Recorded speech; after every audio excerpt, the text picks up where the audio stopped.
Hi everyone and welcome back to the channel. Male riders to watch out for this year. Remember this is under 23 or Neo Pro riders that I think will do very well in the coming year in their role. That could be as a domestique, that could be as a sprinter, classics rider, time trialist, GC rider, climber, or just domestique, if I've not already said that. So let's get into it and check out who I think are the male riders to watch this year. So let's start things off in France with FDJ's teenage sensation, Lenny Martinez. The 19-year-old is a pure climber, is probably as pure as they've come in recent years, and he has bags of potential to potentially dominate Grand Tour mountain stages in the future. This year, it looks like he is going to do the Giro and the Vuelta, which is very interesting for someone so young. Um, the French uh, DS, I guess, for the under 23 at L'Avenir, he said he's a better climber than Pinot and Bardet. So, wow, the FDJ really do have someone on their hands. My prediction for him this year is, as we saw in La Marseillaise the other day, is aggressive racing. I think that could really see him win, particularly in the Grand Tours. And if he doesn't win, I expect him to really try and help Thibaut Pinot in what is probably going to be his final year, win a Grand Tour stage or two. Staying with the French and FDJ, I could really write a list of 5, 6 riders from FDJ's academy this year, but Romain Gregoire, in the style of Julian Alaphilippe, comes into the World Tour. He's a good descender. He can climb, possibly a little bit better than Alaphilippe, but he's got a punchy riding style. He's got a good sprint. Future-wise, I could really see him targeting the Ardennes Classics and then the sort of punchy stages in the Grand Tours, or a super domestic for Lenny Martinez. Um, this year, I think he'll win races. His aggressive style will win him races. Um, and yeah, FDJ have found two fantastic riders for the future. Moving over to Ineos Grenadiers now with their 21-year-old Baby Giro winner Leo Hayter. I really think if he is given the opportunity this year, we could see him win something of a reasonable size. He's got the ability to climb, he's got the ability to time trial. I'm not saying a race like Paris-Nice or Catalonia or things, but why not something like Tour of Poland? Or certainly we'll get opportunities at Coppi Bartoli. Um, I expect him to get a Grand Tour start this year as Ineos seem to like to throw their kids into Grand Tours early.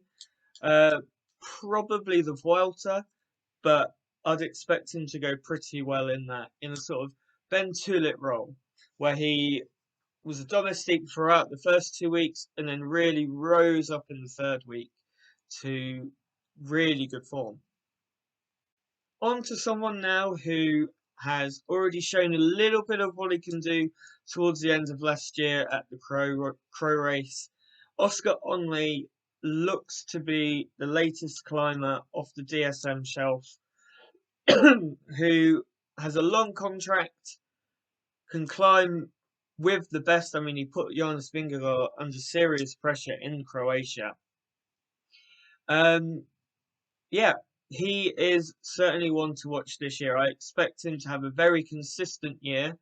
I don't see him being in Bardet's climbing groups for the Grand Tours, so he will probably get some opportunities. Um, will he win anything?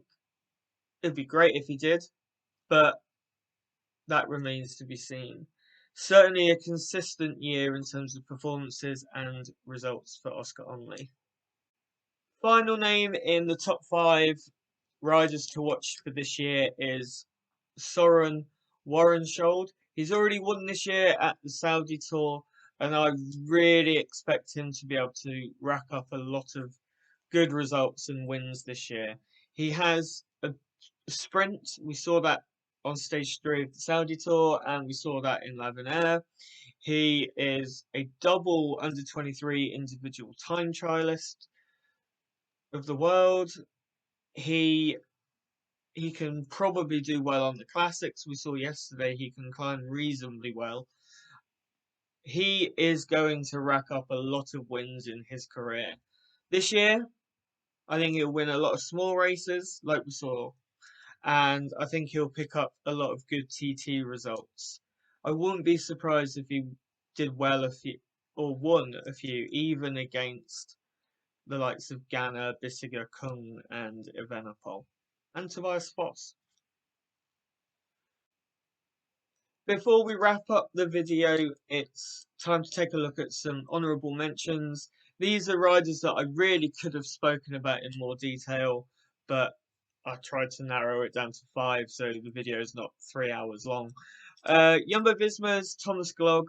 He showed last year with a brilliant stage win at L'Avenir and some good results in the Italian classics that he has a serious talent.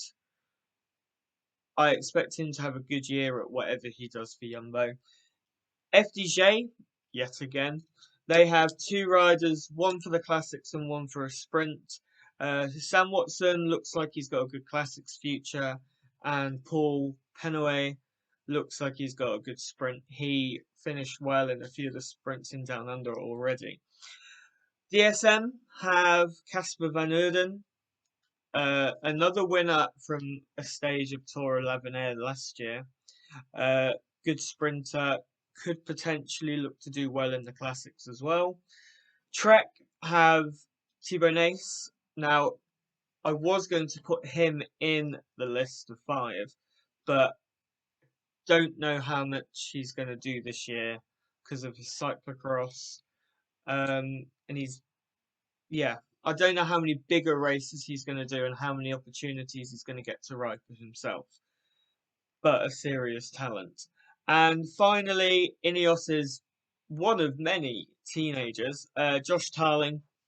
He looks like he's built for time trials, looks like he's built for the classics, and as we saw in stage 1 of Etoile de Bessèges, he's pretty damn good in a crosswind already.